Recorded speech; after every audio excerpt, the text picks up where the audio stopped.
In the 1930s, Germany, one of the world's richest, most technologically developed and culturally sophisticated countries, was transformed into an extreme authoritarian state under its dictator Adolf Hitler.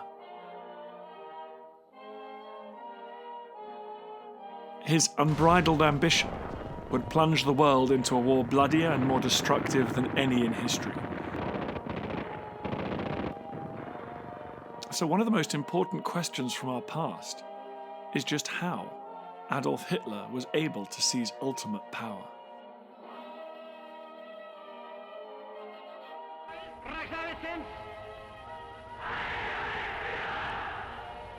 Hitler was, an exceptional individual in history because he creates this Nazi party from nothing. He, in the end, believed he was a man of destiny. He described himself as a sleepwalker with Providence.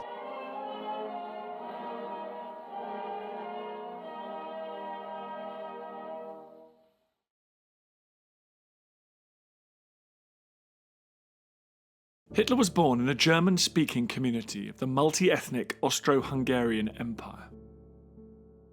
He failed to get into art school, was rejected by the Austrian army, and made a living painting postcards for tourists while living in a hostel. He found a cause when he volunteered to join the German army when war broke out in 1914. It's the First World War that transforms Hitler, and it's the fact that Germany loses the war. And he says, doesn't he? He said, I only cried twice in my life. He said the first was when my mother died, and the second when I was in hospital at the end of the First World War, and I was told Germany had lost. And he said, I threw my head on the pillow and I said, it's all in vain. It actually begins at the end of the First World War when the German military have him attend, as many other men did, these lectures. And it really does arise from that, the whole mysterious and squalid world of the Freikorps, the ultra-nationalist ideas floating around, the whole kind of miasma of ideology and conflict, and over it all the shadow of communism, Red Munich, the terror of the bourgeois that they'd be eliminated, murdered in their beds by communists and so forth. Out of this he emerges, as I say, as a man who sees himself walking with destiny.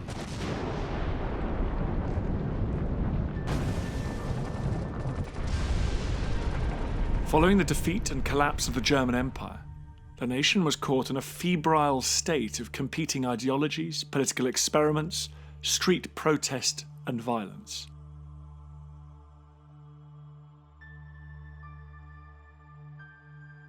New political parties jockeyed for position.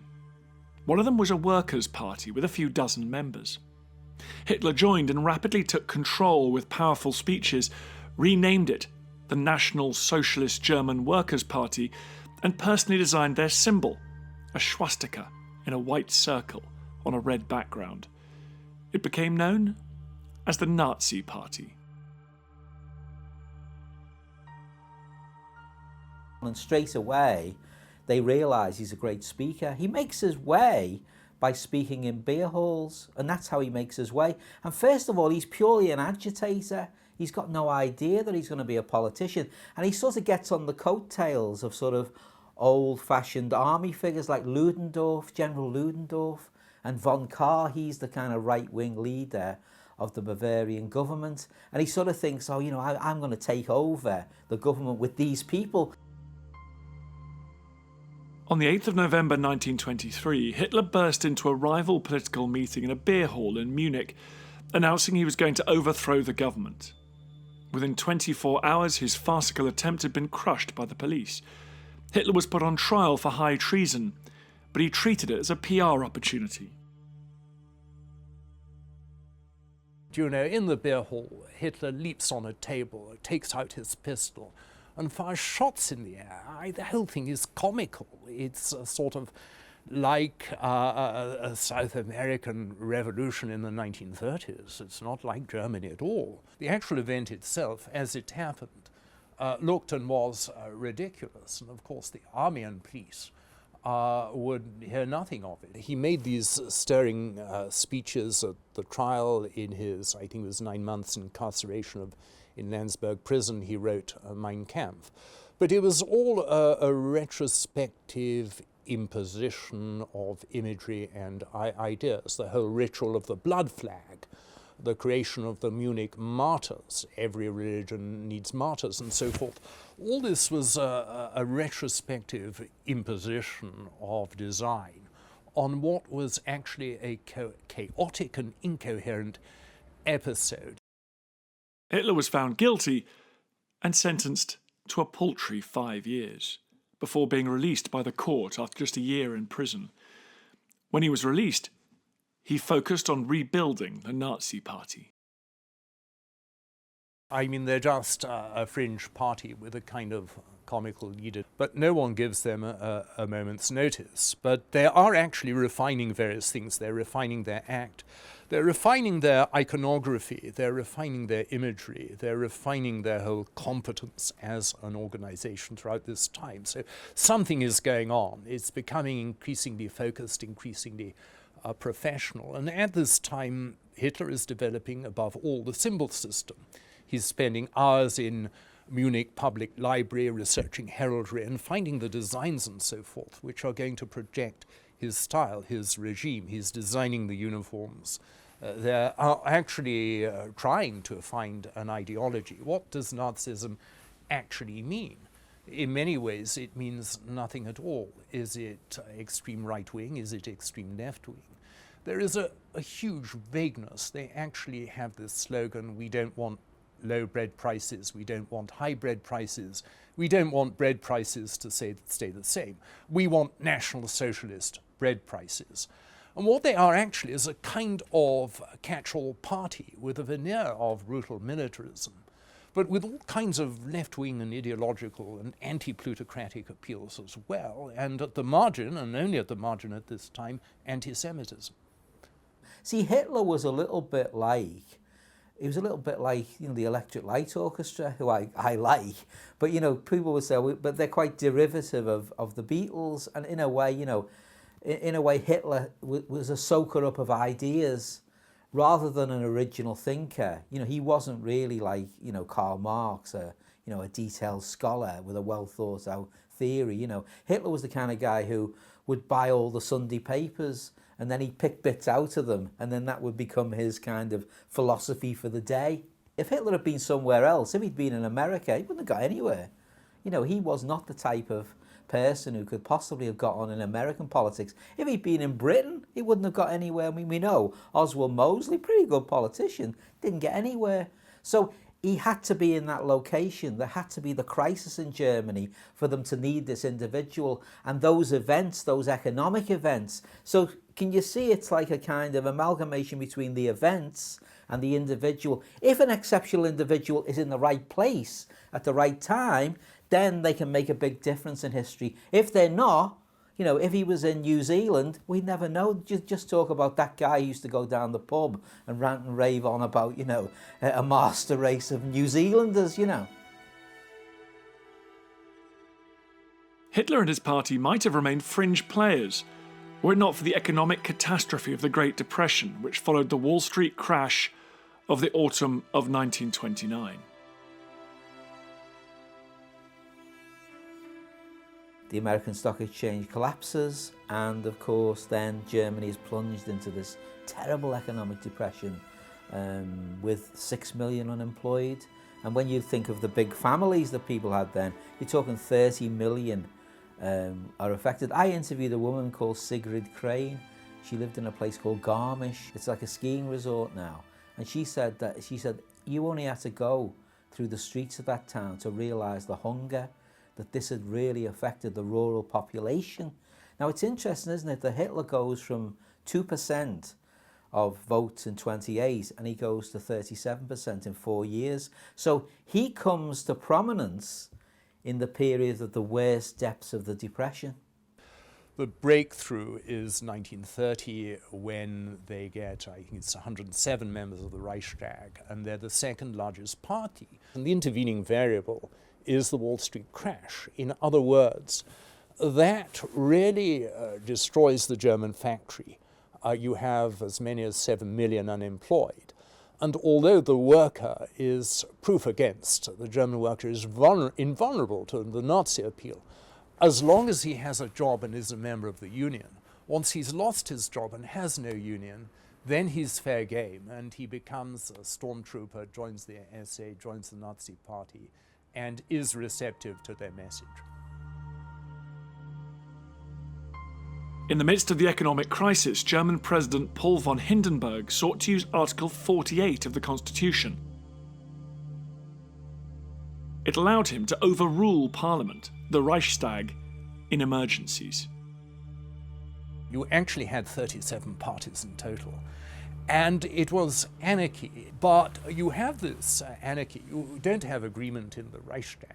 And so increasingly Brüning takes recourse, the Chancellor takes recourse to Article 48 of the German Constitution with the President Hindenburg's agreement, which allows for direct decrees to be made law without the involvement of the Reichstag. So it makes the notion of dictatorship much more acceptable because we can't create coherent parliamentary rule. This is the core of the matter.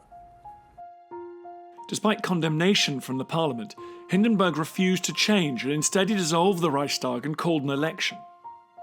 Hitler and his propaganda chief Joseph Goebbels fought a new kind of campaign. Goebbels would send out movie units that would go out, create a little sort of movie theatre, and then they'd play sort of propaganda films about, you know, the need for the national community to come together. So what he was saying was, look, vote for me and I'll bring stability and I'll bring you a national community and I'll stop all this division and all this fighting in the streets. And he sort of said, you know, and to blame for that are the Marxists, and the Marxists are controlled by Jews, and to blame for our economic problems, it's the Jews as well, because they're involved in Wall Street, so I'll get rid of them. You know, it was a flight towards stability. And you see that a lot. You know, a lot of people say, I voted for them, you know, to bring stability to society. The real truth is that Hitler was the creation of everybody's imagination. Everyone had their own Hitler. The conservative forces, for example, thought Hitler may be a mad dog, but they could tame him by their salons, by grand banquets, by bringing him into their homes and hearts. In the September 1930 election, the Nazis won over 6.5 million votes, over 18% of the total. The Nazis were now the second largest party in Parliament. Less than 2 years later, the Germans went to the polls again to elect a president. Hitler stood against Hindenburg.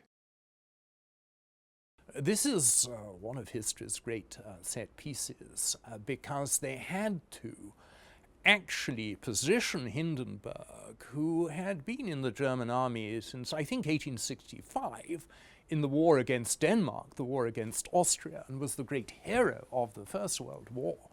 They had to paint Hindenburg himself as the candidate of the communists and the candidate above all of the Jews. And I mean, Hitler is an ex-corporal fighting a field marshal. It cannot work, it cannot work. It's one of the most bizarre elections of all time. But what we have is Hitler over Germany.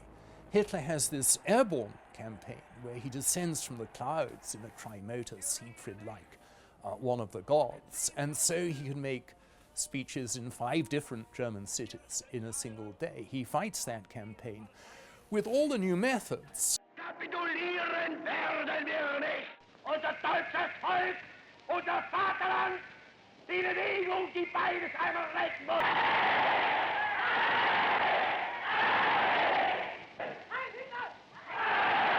We have now the point where amplification power in auditoria is much more technically superb. We have the ability to smooth film so that film doesn't shudder. We have radios. It's an entire new world of communication for technological reasons.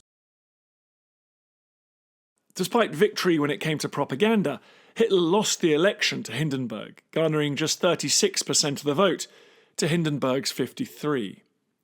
However, within 4 months, Hitler would have a chance to go back to the electorate in a federal election. This time, it would be an opportunity he wouldn't miss.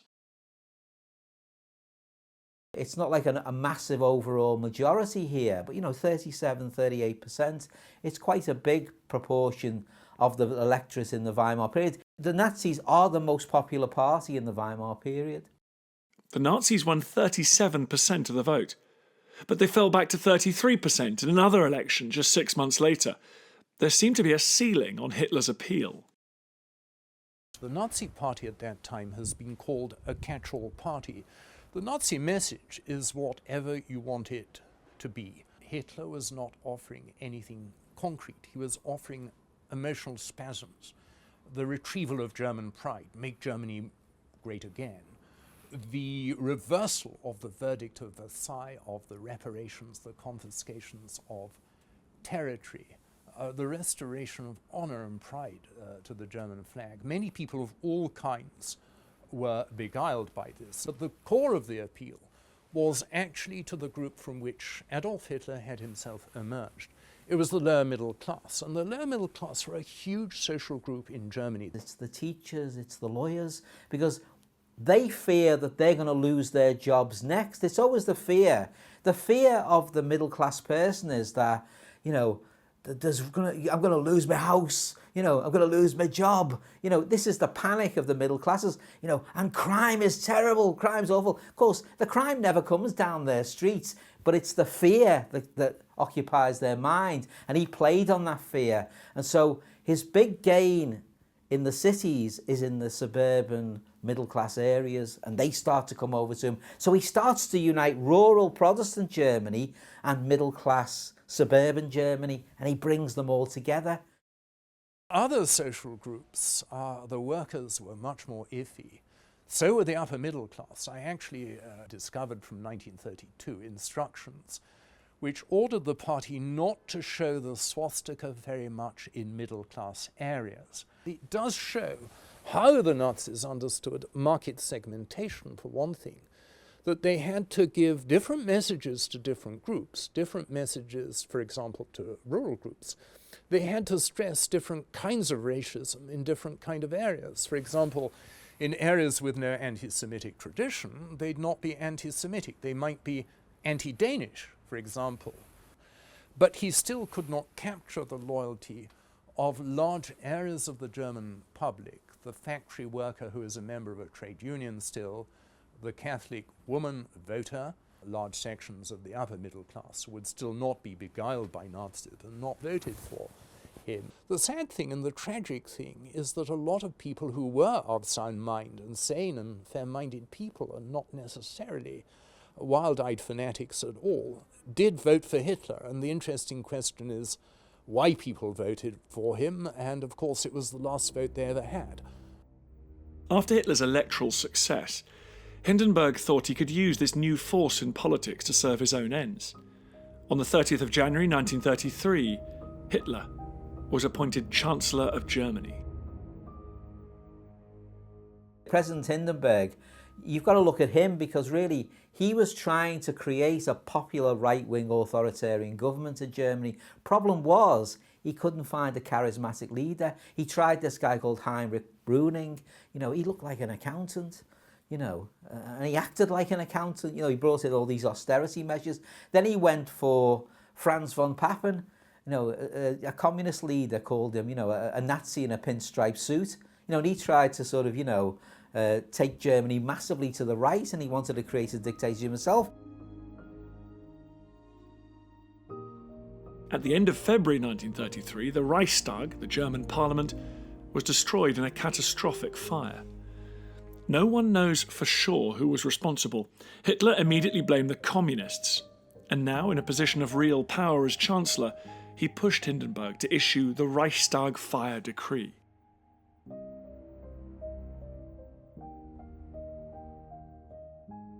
You have the Reichstag fire and you have the Reichstag fire decree, which enables Hitler to actually imprison communists. And remember, there are a lot of communist deputies of the Reichstag, stop them standing, closed down newspapers, closed down communist and socialist PR operations, and so forth. So the Reichstag decree enables the elimination of civil liberties. In the wake of the fire and the cracking down on left-wing parties, another federal election was called. It saw a tidal wave of violence and oppression led by the SA right across Germany, and many Nazi functionaries were sent to monitor the vote.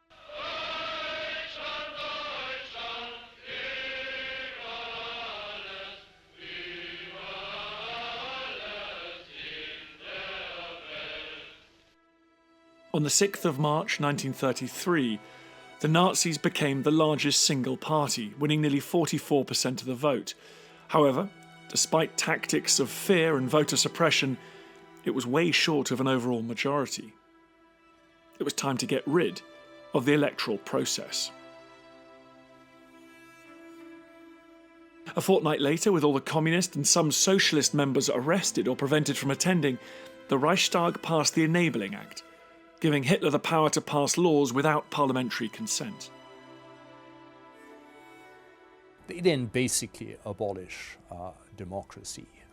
There can be no more elections. The rule will now be from decree with the sanction of the president. Remember, the great pseudo-monarchic figure of Hindenburg is still on the throne.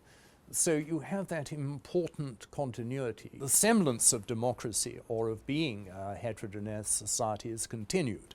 In other words, the newspapers are not closed down for the most part, some are, but a lot of them continue to be. They continue in being. It continues to look like old Germany. But the message is internalized by everyone. You have to toe the party line. So they retain the husk of being a normal society. For example, between then and the war, Hitler holds 5 referenda. Of course, they're not real referenda, but the whole machinery of electioneering is cranked up for these so-called referenda. So you still have the facsimile of being a normal Western democratic society. But the fact is that rule is by decree from immediately after the March election, and it is no longer a democracy. Other political parties were banned, trade unions were forced to dissolve, prominent opposition figures were sent to newly established concentration camps. The first victims are not Jews.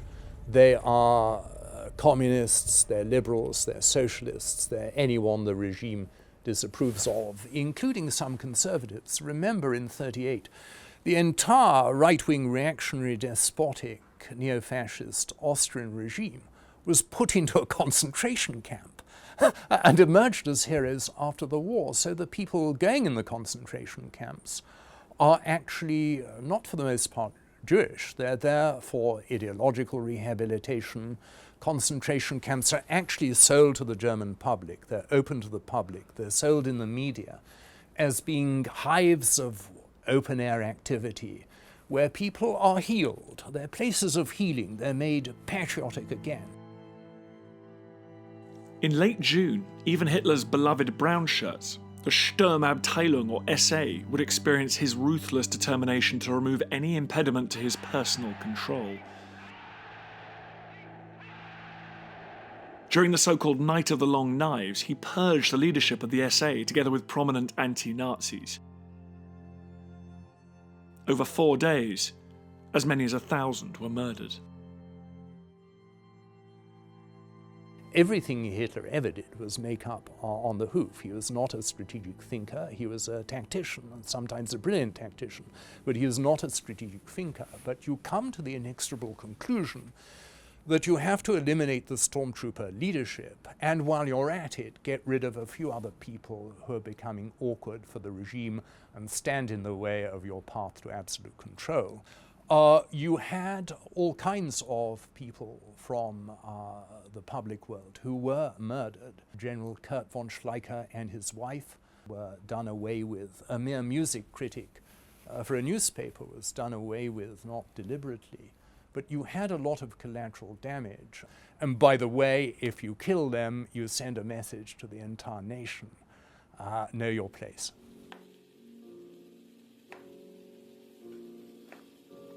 A month later, on the 2nd of August 1934, the president, Hindenburg, died.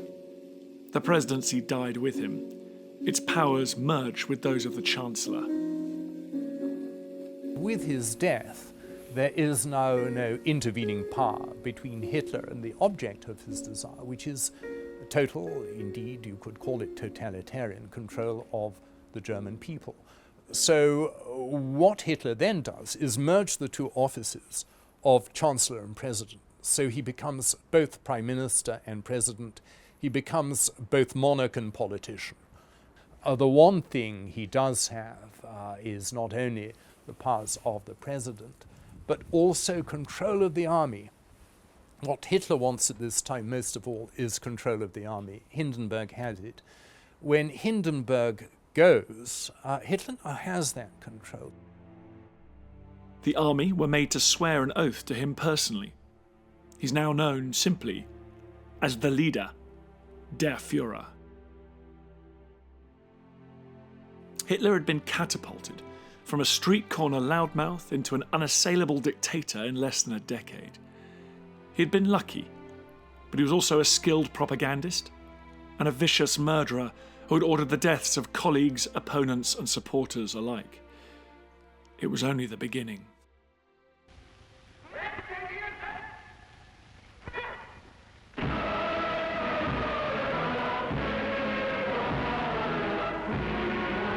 They were the first, if you like, they were the first of many millions in the end. A long vista of countless millions of people who died as a result of Hitler's actions.